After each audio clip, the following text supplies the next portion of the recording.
So this is a bridal gown that a client wanted to have lined because, as you can see, it's a little bit sheer and also super silky and moves around quite a bit.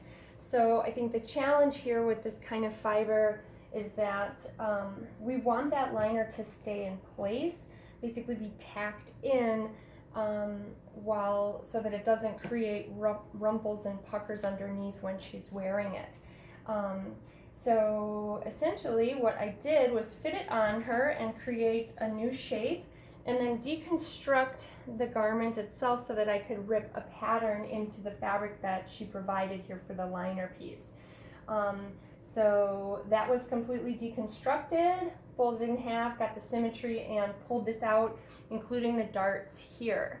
Now, I did not want to serge these together completely. I've just basted it so that there's not too much thread when I join them, because I am going to join them together with serge stitches. And the goal here is that I would like there to be no serging showing on the inside. All the serge stitches will remain on the inside of the garment, but I'm going to construct it while it's put together. So that's kind of what I want to show. The other challenge here is that there's a collar and some sleeves, and so I want to set those into place without serging showing anywhere. And so that's why I have initially just pre-serged the areas right around those spots where they're going to be inserted on both garments. I've got serging at the shoulders, back neck, and just below the armholes on either side. Here, oh, looks like I got one more to do here. So now, I'll fix that up real quick, but these two are going to start at the back seam here. So I'm just going to turn them on the side like this. So anytime you have a liner, they are two completely separate constructions. So that's why I've created both fully finished pieces. And then from here, I'm going to set these together and join them up via serge. So they will be literally sewn all the way together with serging, and they're wrong sides together right now, and I'm just pulling these together to try to bring to not stretch either one of these. Let them gently lay on the table and pin them, and then we're going to serge up this entire area. Now if you can see, the liner does not come all the way down to the bottom of the dress, and it has its own separate hem. So from here I've serged just a little bit ahead of time, and then this serge stitch will only begin where that one ends. I mean, it could come up as far as you wanted really, but the goal of setting these together is that they're not going to shift around when it is on the wearer. So presetting these pins, I always pin perpendicular to the edge so that I can grab the heads of the pins out real easily as I go, no matter which direction I'm sewing from. And if you were doing this on a regular machine, you could actually sew right over these pins as well. Definitely not with the serger, because that would cut, because the serger has a cutter and it will cut through whatever passes by it. So just as long as these fibers are laying nice and flat, I think we're ready to go. And then this center back seam is the first one that I'm going to do. And interestingly, as you can see, they are literally set next to each other, like one next to the other, and pinned side by side along this back seam.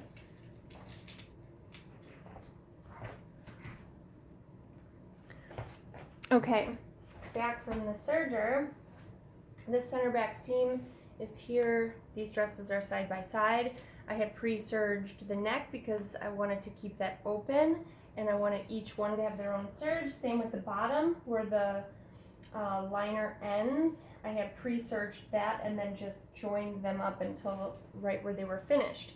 Now let's look at this again. So here's that center back. I'm going to literally pull these dresses apart so that they're individual, laying flat down on the table. And this seam will just get pushed to the side when I pull these apart and lay them back to back.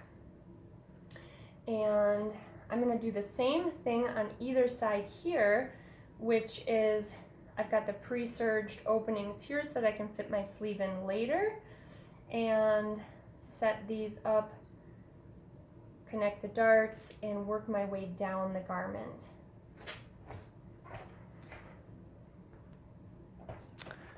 Now, what's interesting, and you're probably noticing this, these two dresses are basically literally back to back, and that is something that you might not expect, because typically what you're seeing in these constructions is that the good sides or the right sides face together, and then you would tack the liner down to the garment in certain spots. What we're doing is almost literally like tacking, but that we're sewing the seams instead of just tacking them in certain spots. And the purpose of that was to keep that liner just really inside of here and not shifting around, so that you'll see a lot of this puckering. Now, since they're back to back, they're going to look a little bit weird for now, but I'm just going to throw these pins in and we'll go from there.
Okay.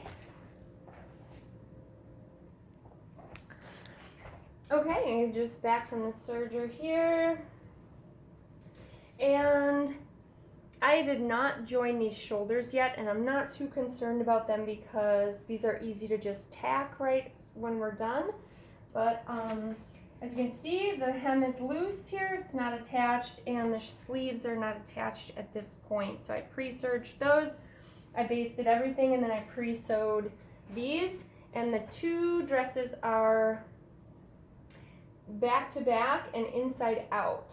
So what's going to happen is when I flip this, this is the inside of the liner, and you can see that you're not going to be able to see any of the stitches. They're going to be remaining between the two garments, just as when we would do it right sides together. Except for that, we are sewing them literally together, so they will be within each other, sewn together. Now, I'm going to set the sleeves. This is still good sides together, so we need to find our way into the garment so that our right sides of these are together. Now, the problem with doing it that way is that we've sewn them in a way that doesn't really allow us to access that. So what we do is just another way of seeing right sides together, and it's this interesting concept with any kind of aligned construction that has more than one opening, okay? So like a tote bag, you have inside a bag, outside the bag, you make sure the right sides are together, stick them inside of each other, and whatever handles are going to go in between those layers and whip around the mouth of it. Now when you have something that is multiple openings, it's going to look quite different when you sew those in. So basically I kind of think about them like elephant's trunks. So we're going to head back to this viewpoint and we're going to look at this like these two are elephant's trunks and they are going to smooch. Now the right sides still have to be together, so we have to expose the the good side, the outside, to each other like this. So good thing I left this area open so that I could flip them and let them face. Now the fact is I need to put the sleeve in, which I will probably baste first, and that right side will fit into the correct right side as well. Let me get that set up. Just want to take note that sometimes sleeves, when you remove them, they're not always even or the same, so I always label everything. The front of the garment, right front, is labeled on both the sleeve and the garment, and then also I mark the part of that sleeve that is actually touching the shoulder, because if you take a look here, that isn't always dead center. Okay, so here's the bottom of that sleeve here, and that is where it hit the mark on the shoulder there. Okay, so I just wanted to clean up those little bottoms of these sleeves. Looks like there's something on that, won't do it. So I'm going to take the two bottom seams and connect them to the armhole and the bottom of the sleeve are going to get joined here. I'm going to baste this to the outside of the dress first before I send these two together. So this will just get reconstructed as if it were the whole dress, and joining the top seam to where I had that marked, and then pin out the rest. This is a little complex sometimes because you've got two obviously different shapes and you're flushing the edges together. Anytime you cut something against the grain, it likes to squish and spread. So to your advantage or not, that can be essentially the sleeve will always feel bigger because it is bigger. That true cut edge is bigger than the sewn area inside, and the armhole won't stretch in the straight part here, but it will stretch when it's where it's cut against that grain. Now this is super stretchy fabric, so it's probably going to stretch wherever, and you got to watch for that. But when you're dealing with wovens, for example, you would really pull that sleeve in this arm area, the J shape of that, to get those to flush out. So I'm going to do this to both sleeves really quickly.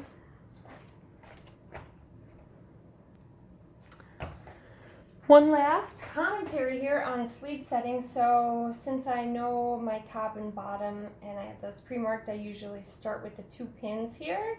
And then rather than pinning up from the J shape, it's important to probably just start at the top of the armhole and pin down towards that. It is shocking how much this fabric can move around and actually shift, so it will really can feel like you've got a bubble growing inside of there, but if you work your way down and then stretch this armhole at the end towards the side seam, you should be finding yourself in a better situation. The reality is, again, the sleeve always feels bigger, so you're kind of stretching the armhole out a hair as you're sort of easing the sleeve in as you go.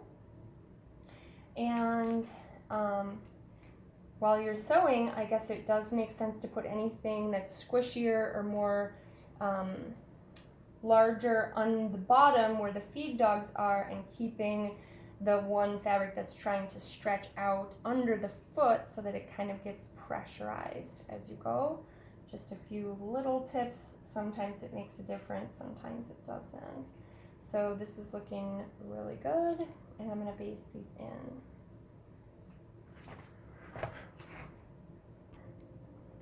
So finally, I've got the two sleeves basted, and I'm going to pop this neckline in, collar into the neckline.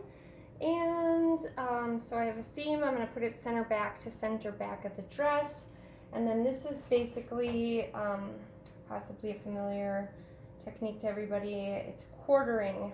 So we're going to quarter everything, halves and quarters. So I'm just basically folding this in half the collar from where the back of that pin is, just directly across on the fold.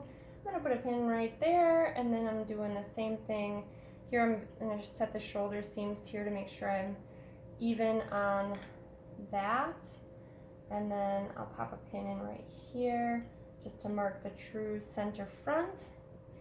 So in case there's any squishiness or difference between the two, they're gonna evenly pull together, because we will have to stretch and sew this so that everything falls in line. Now everything from here we can just kind of set and hope for the best. Looks like we're in the clear here, nothing's too big or little.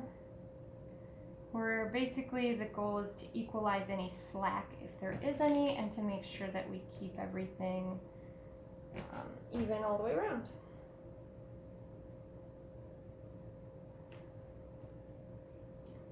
So this is the last one that I'll baste in, and then we can show the finishing.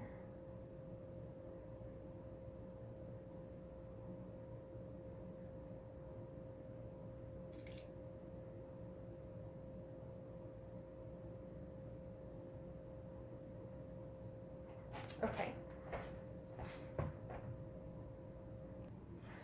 Okay, back from the table, and I've got the sleeve set and the collar set. So these openings have, as you can see, the garment looks like this now, the way it looked before. And I'm going to throw this opening into the sleeve so that you won't be able to see that when it's serged. So how do we do that? Basically, the sleeve's going to go in there into the good side of it is facing the good side of the actual garment, just like it would be constructed. And then I'm going to take this sleeve armhole, and we have to kind of bend them. So here will be the good side, technically, because you won't be able to see this serge. Now you'll see that little bitty serge on the sleeve just because there's no liner on the sleeve. But we're going to take this, which would be representing the good side, and we're going to bend it so that the good side of the liner touches it. We're going to join those. So here they go, and pin on that. Now I'm just going to work my way around, and if you can picture this, it's like, here's one elephant trunk, here's the other elephant trunk, and they're smooching. So the inner parts of each trunk are going to smooch together and touch. So that's not very easy to see because we're working in the round of this garment. There's another method called burrito method, which is very similar. Well, it's essentially dealing with this same idea. And for me, picturing it like these openings are facing each other and then sewn around as if it were like a disc, that's easier for my brain to comprehend. So sure, this burrito method is essentially attacking the same problem by pulling together a liner and an outside without having these seams showing. So here I've got one side kind of commingled. Again, I've matched my points, so I'm just using my seams of the two identical garments to let me know where to pin between. And then here I'm going to just work my way in around the corner here. So it gets a little tight, but because I only have that shallow opening, but I do have a small space that I can remove fabric from out of there, and I will be serging this all the way around the disc of these two. And I will do that both with the neck and the other sleeve as well.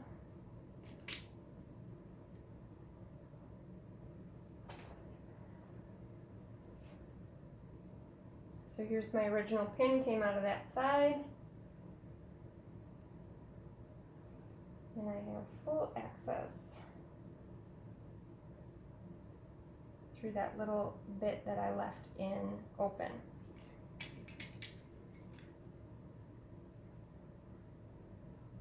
Okay, so I'm going to take that over to the machine and do it right away. Okay, I'm back from the machine and I was able to serge around that opening. Just want to get in here and show what that's going to look like, because we're going to do the same thing on the neck and on the other sleeve, of course. So this is the inside of the garment, and as you can see here, we can't see that serge seam at all. And let's check it out from the other side, from the outside.